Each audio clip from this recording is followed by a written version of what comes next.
I never imagined that the child I raised with love, sacrifice, and sleepless nights would one day look at me as if I were nothing more than a burden.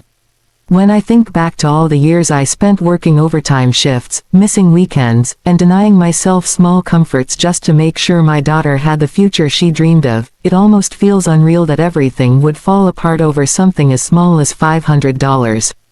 But life has a strange way of revealing truths we'd rather not see.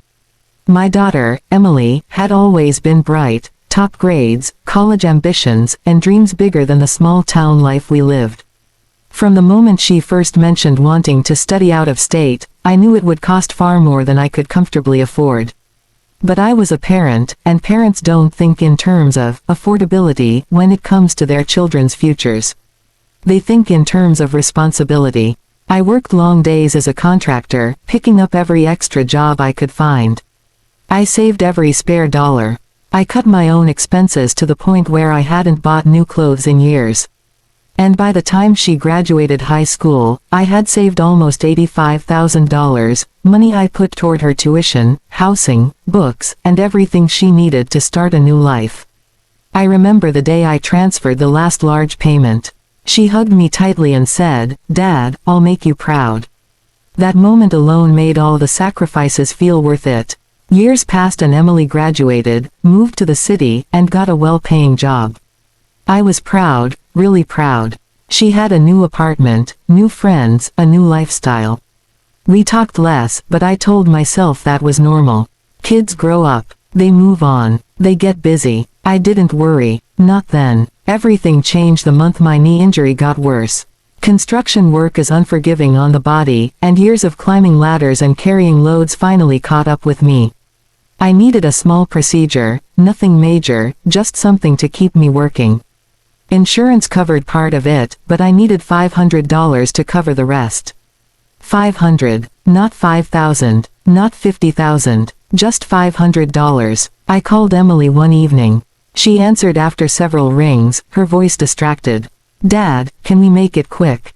I'm meeting friends." I explained everything, the injury, the bill, the fact that I was short on the payment.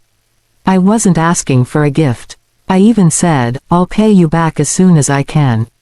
There was a silence on the line long enough for me to think the call had dropped. Then she said, "Dad, you really need to learn to manage your money better. I can't keep bailing you out." I was stunned. Bailing me out. In 24 years, I had never taken a single dollar from her. Not one. I reminded her gently of that, but she brushed it off. She said she had financial goals, that she couldn't disrupt her budget, and that she had responsibilities. I hung up feeling smaller than I ever had in my life. 2 weeks later, I got a notice in the mail regarding my house, the house I had lived in for 30 years, the house Emily grew up in. Apparently, the loan I'd taken years earlier, one I had been faithfully paying for decades, had been refinanced. Except it hadn't been refinanced by me. Emily had convinced the bank that she was helping her aging father organize his finances. She had added herself to the deed. She had changed the terms. She had taken control. When I confronted her, she didn't deny it. She calmly said, "Dad, you're not good with money. This is for your own protection. It'll be easier if I handle things from now on." I felt like the ground shifted beneath me. "You took my house," I whispered, unable to believe my own words. "No," she replied, "I secured it. If something happens to you, it won't get messy." But she wasn't protecting me. She was protecting her future, her inheritance, by taking ownership early. And what made it worse was that she had no guilt. No hesitation. No acknowledgement of what I had given up my entire life for her. The final blow came a month later when I received an eviction notice. My own daughter had decided she wanted to rent the house out for income. She didn't even deliver the notice herself. She emailed me, saying, "Dad, it's time for you to downsize. You can stay with a friend or look for something smaller." The words cut deeper than any physical injury. I had given her everything. I had believed in her when no one else did. I had sacrificed my comfort, my health, and my youth for her dreams. And now, when I needed the smallest fraction of help, she took the only thing I had left, my home.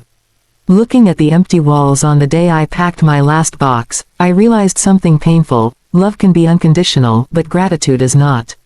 Some children receive everything and still believe they owe nothing.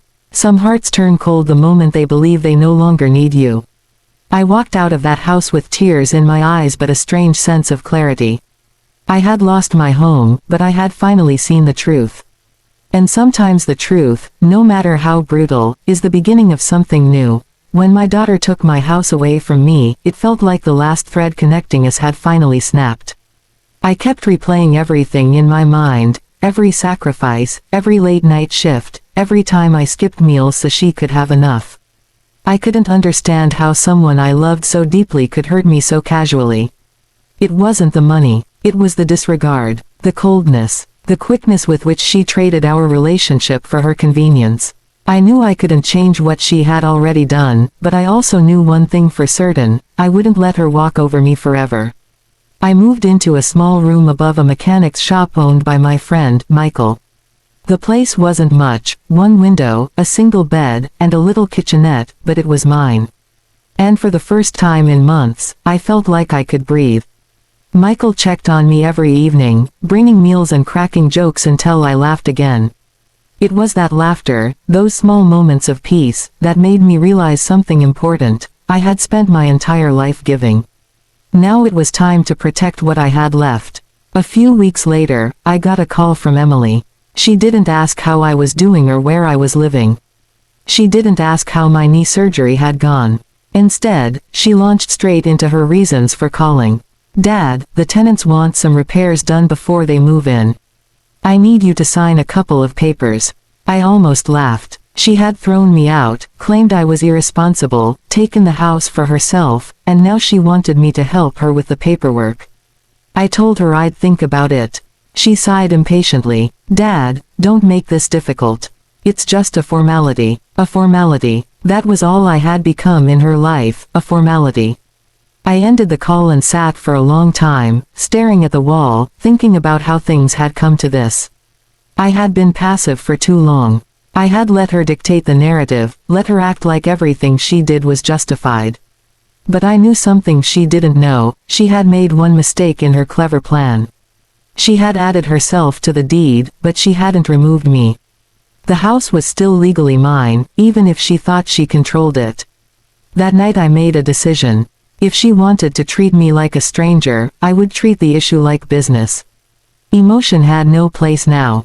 The next morning, I went to see a lawyer recommended by Michael. She was sharp, straightforward, and didn't sugarcoat anything. She listened to my story with raised eyebrows, and when I finished, she said, "She manipulated you. But she didn't do it as neatly as she thought. She explained everything clearly, step by step. Emily had taken advantage of my trust, but she hadn't legally secured the house the way she imagined. More importantly, she had violated several laws by refinancing without proper authorization.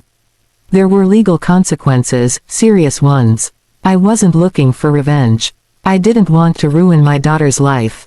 I just wanted my home back, because it was the last piece of stability I had left. The lawyer filed the necessary paperwork. Emily received the notice a week later. My phone almost exploded with her angry calls and messages. "Dad, what are you doing? Why would you do this to me?" she shouted when I finally answered. "To you," I repeated quietly. "Emily, you took my home." She insisted she was only trying to help. That she was protecting my future. But her voice cracked when she spoke, not from guilt but from fear of losing the property she had claimed as hers. I told her the truth plainly. "You crossed a line, Emily. You didn't just hurt me, you treated me like I was disposable. That's not help." She tried to negotiate. Then she tried to guilt-trip me. When none of it worked, she became furious. She hung up on me, and for the first time in my life, I didn't feel broken because of her anger. I felt calm. The legal process moved quickly. She had no solid defense. Eventually, the decision came: the house was mine again. Fully, legally, permanently. When I got the news, I didn't feel triumphant. I didn't celebrate. I just felt relief. Like I had reclaimed not just the house, but a part of myself that had been lost for years. I thought about calling Emily, but I didn't. She had made her choices, and I had made mine. A week later, she sent me a long message filled with accusations, how I had embarrassed her, how her friends now knew she had been kicked off a property, how I had ruined our relationship. I read every word, then put my phone down without replying. You cannot ruin something that the other person walked away from long before you did. Months passed, and life slowly settled. My knee healed. I returned to lighter construction work. I fixed up my house myself, repairing what needed to be repaired, painting the walls, closing the years of emotional distance with each stroke of the brush. Sometimes I missed the little girl Emily used to be, the one who ran to me with scraped knees, who hugged me tightly on her first day of school, who cried when she didn't get the part she wanted in the school play. But that little girl was gone, replaced by someone who saw me as an obstacle instead of a father. The lesson I learned was harsh but necessary: love should never blind you to disrespect. Blood makes someone family, but behavior determines whether they deserve that place in your life. I didn't take revenge. I didn't seek to hurt her. I simply reclaimed what was mine and walked away from a relationship that had already ended in her heart. And sometimes the strongest thing a parent can do is let a child face the consequences of their own choices.